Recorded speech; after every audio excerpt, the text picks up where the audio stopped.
Welcome to This Is the Way It Was, a program put together by the Plymouth Historical Society, and we're pleased to have my first guest, Harold Ziegler, and welcome to the show. Thank you, Mike.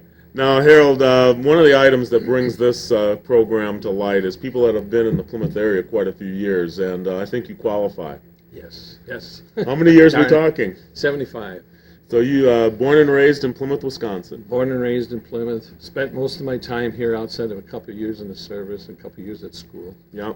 Now, as you were growing up, 75 years ago, Mill Street was really called Mill Street for a reason. Oh, yes. Yeah, Mill Street was the main, everything happened in Mill Street. Everything happened. And at the end of Mill Street, you had the mill. Correct. It's still running, I'm assuming, back in the early years. It was a flour mill. Mm-hmm. Now, what did you do for activities if we're talking 70-some years ago? Excuse me. No Nintendo, no Game Boys. No. Well, there was radio. Mm-hmm. There was radio. And a lot of outside activities. We went roller skating. I'm talking the younger years. Mm-hmm. Roller skating, as bike riding. We had Boy Scouts in those days, and we're very active in Boy Scouts.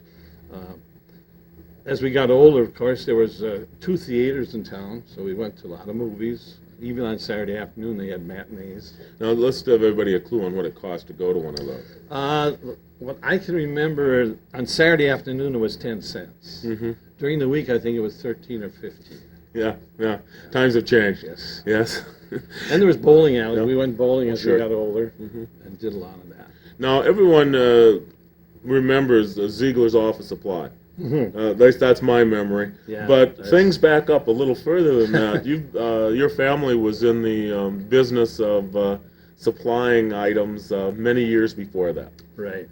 My dad had the Houston Ziegler store. It was actually a dry goods store and grocery store, and that was started in 1923. Right. And they went broke during the Depression in 1935. I'm going to try to get a picture that you brought in for us here, if we could switch to that. And this is a picture of the way the store actually looked during this time frame. It got a little light on it that's no fun, but as we zoom in here, you can see... That was the grocery department.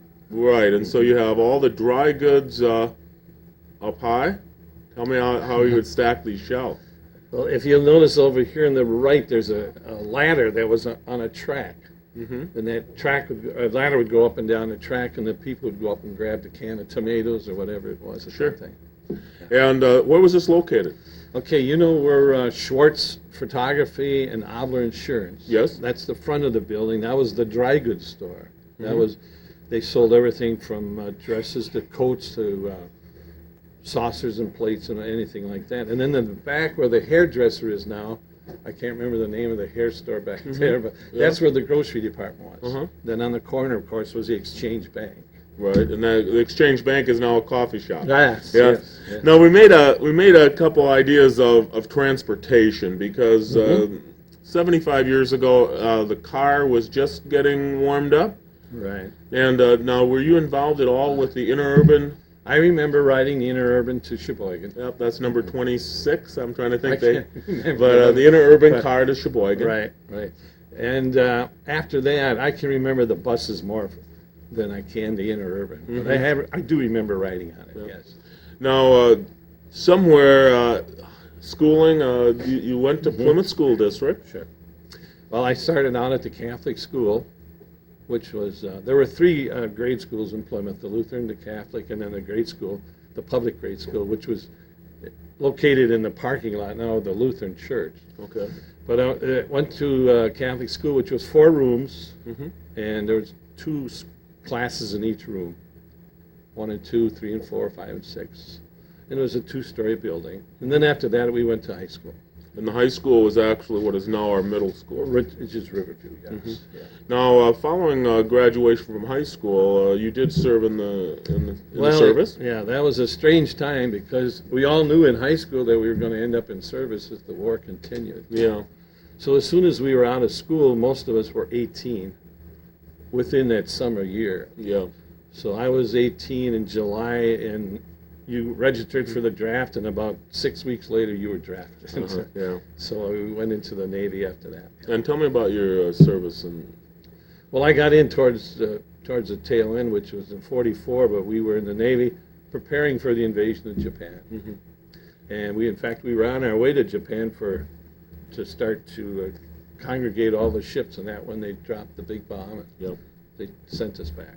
Now, after coming back to Plymouth, at some point here, you got married. Yeah. Yeah, and you've had several children that have gone through the Plymouth School District. That's right. We have 6 children. And when were you married? 1953. 1953. Oh goodness.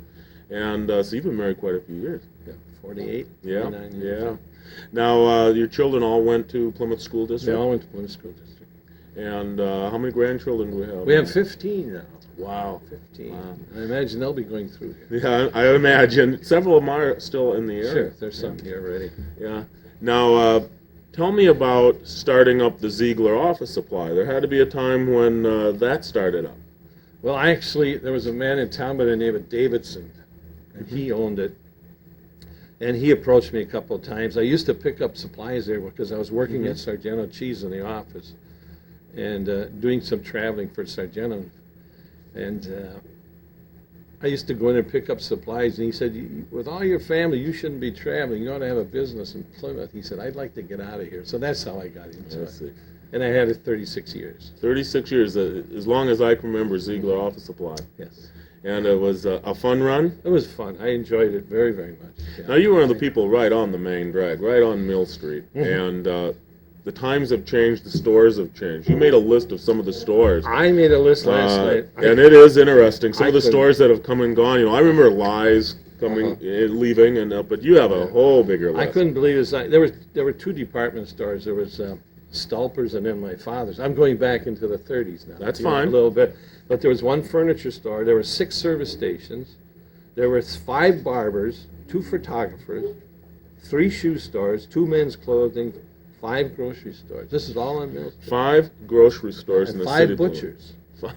Now we're talking butcher shop separate from grocery stores. Just butcher shop. Okay. Yeah. There was ladies' clothing. There was a shoe repair. There were 6 restaurants. 6 restaurants just in downtown. Just on Mill Street, yeah. There was a veterinarian, there was a National Cheese Exchange was down there. There were 2 theaters, 3 hardware stores, floor and paint. There was bowling alleys, there was equipment for dairy products, 3 drugstores, 1 bank, 1 newspaper, 2 5 and dime stores. A tire repair shop, 1 implement dealer. There were 2 bakeries, 2 jewelry stores, a gamble store, a Western Auto store, and a penny store. Penny's is downtown. Penny store. And there was 1 appliance store. And then upstairs were all the doctors, the lawyers, and the dentists. And all the professional people were on the 2nd floor over Adams Drug Store and over the old Exchange Bank. Oh, and now their apartments, the Yeah. doctors had their Doctors. offices there? Doctors and lawyers, yeah. Is that right? Yeah. Then on the side streets, we had a laundry, we had a foundry, an ice cream factory, a brewery, we had a cheese factory, blacksmith, 2 hotels, 2 train depots, 2 lumber yards, and a Western Union Goodness. on the side streets. It was a busy time. It was busy. Now, as things changed, the doctors were the first to leave the upstairs? Yes, after the war, I would say most of the doctors became, well, even after it, yeah, that's when it probably started to move down. Yeah. And see, the highways changed. See, 57 and 23 came through Plymouth on Mill Street. So Both of them came through Plymouth. 57 was the first one to bypass Plymouth, and 23 was later. And you think that the normal traffic flow just slowed down? Oh, sure. Yeah. Oh, sure. Now, I remember the talk about the A&P grocery store. Now, that had to be very close to one of your competitions in the family? The A&P came later. Okay. That came later. That was, when I remember the A&P, it was in where Obler is today. Right. That's when I remember. And now we've had the drugstore in the corner where Adams has always been a drugstore. Always, as long as I can remember. Because if you look to the top of that building, It has the, there's architecture telling you that this was Right. always a drugstore. when we were kids, it was Ackerman's drugstore. Okay. Ackerman's drugstore. But you also had the soda fountain and everything in it. Now, for 36 years, you had your own business on Mill Street, always in the same location? No, No, I started out down on Caroline and Mill Street. Mm-hmm. There's a little corner building there in Yeah. the corner. And then I moved up the street to the other side of where Tenhagen Jeweler was. Right. Today it's a trophy shop. Mm-hmm. And then after that, I bought Lindo's photo studio, moved in there. Okay. So I had 3 moves. You had 3 moves, and moves. all good ones, I Oh, hope. I hope so. And They were good. the times changed even in your business, Oh, yes. in the supply business, because mail orders started to Right. started to be your competition. Right. Competition has changed a great deal, Mhm. with the conglomerates. Yeah. And but the personal service in my business was still a big asset to me. Mhm. It still is today in that business. Right. There are some things you have to do hands-on. That's right, and that's what we miss. Yeah. That's what Yeah. we miss. Now, it must be quite a shock when you walk down Mill Street now. It's not the same. No, 'cause when we were kids, we went downtown every day, maybe 3 times a day. I mean, you went down for your mother to get some meat. Sure. You went to the grocery store. You always went downtown to something. You always had to go get an ice cream cone or something. Well, explain how the Friday night or Saturday night was different in the years growing up. Well, Friday night was a big shopping night. Yeah. A big shopping night. All the stores were open. All right? the stores were open. Everything. Everybody went downtown, and usually went as a family then. And stores were open until 8, 9 at night? 9 o'clock. 9 o'clock at 9 night. o'clock. And we're talking every store. That's right. And the whole family would Sure. dress up and go out for Friday night. Sure. And there was fish fries, of course, in the taverns. They usually had side rooms where the family could sit and have a fish fry. Yeah, now some of the Turner Hall was different then, but it was still there. Turner Hall was there, but the hall was used quite a bit for basketball, Mhm. and they had plays. Mhm. They had a lot of plays. Same with the Lyceum Hall. Right. Lyceum Hall was very active.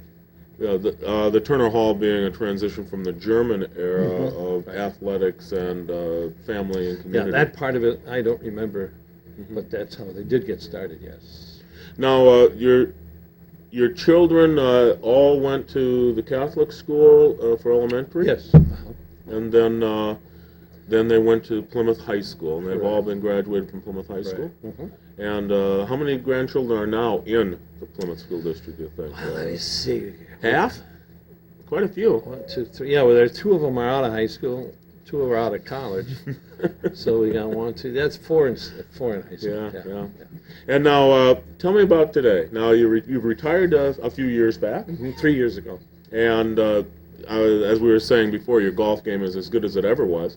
Yes. Yeah. Now you do golf regularly. Yes, we do. I know that you have a group of guys that get together and golf every Right. week in our local area. Right. And do you head south in the winter now? We used to head south, but the last couple of years we've been here. We've been staying home. Yeah. Winters are too nice here. Well, it's been a nice one, hasn't it? Yeah. Now, as you look forward to seeing Plymouth change and move, and the changes coming to the city, you 75 years, and you've seen all the changes, and it keeps changing. Yeah, we were talking last night, my wife and I, about all the places on downtown. Mm-hmm. If that was still current, there would be no parking. We'd need parking ramps. That's right. That's right. So. Well, I want to thank you for being on the Hey, show. that's very nice. It's been Very happy to do the historical involvement of Plymouth. You've lived it 75 years in the city of Plymouth, and never a regret. Oh, no. It's a well-kept secret. I hate to see it getting too big now. Yeah. I'd like it to stay where it was. Well, I think it's too late for that. It's too late for that. No. Well, I want to thank Harold Ziegler for being with us. Thanks. You've been watching This Is the Way It Was, and a program done by and for the Plymouth Historical Society. I want to thank you again, Thanks, Mike. and we'll Very be excited. back with another program.